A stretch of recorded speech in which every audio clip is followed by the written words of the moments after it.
Well, I'll tell you another thing you can't use. It involves the President of the United States and his darling wife, Jack Kennedy. Loved the astronauts and the space business. We used to see him quite a bit. Well, his wife came down one day. It was on a weekend, and we had a beach ski party going. And I had a ski that was made up of laminated wood, beautiful, different grades of wood. And Jackie came over and said, "Could I use your ski?" And I said, "Well, yes, ma'am," you know. So I bent down to put this ski on her. Her foot's about that long, bony. I could hardly get her foot in the ski, you know.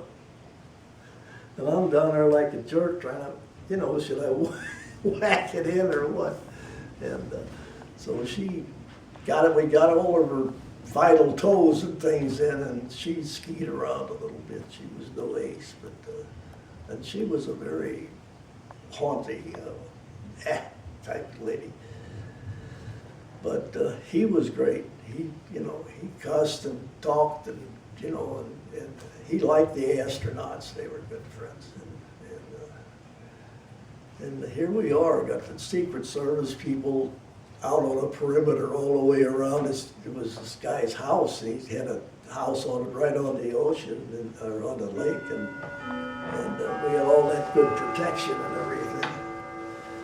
But, so Jackie and I are not good friends. Well, Jackie's long gone. Oh, she was bony. She was really bony. Rest her soul. And really haughty, you know, like, you know. She was the first lady. And he cussed like, well, he was a sailor, but he cussed like a sailor, you know. He was you'd never know he was president. He was really, you know, this conversation is great.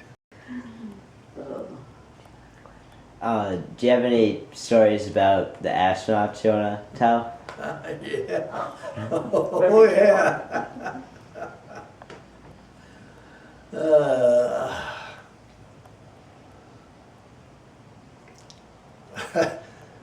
I don't think they'd appreciate it.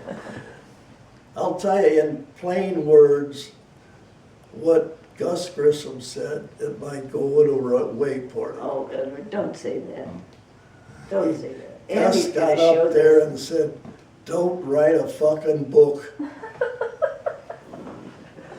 Now, if you want to record that guy, and he had damn good reason to say it, you know.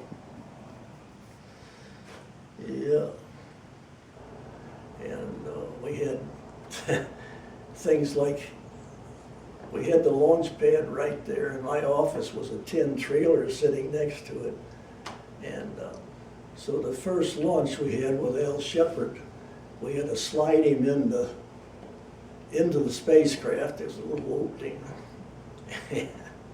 I had him by the rear end, and we were sliding him in, and he said, "Ed," and I said, "What?" He said, "Is this damn thing going to work?" You know, and I said, "You're going to find out," and we slid him the rest of the way in.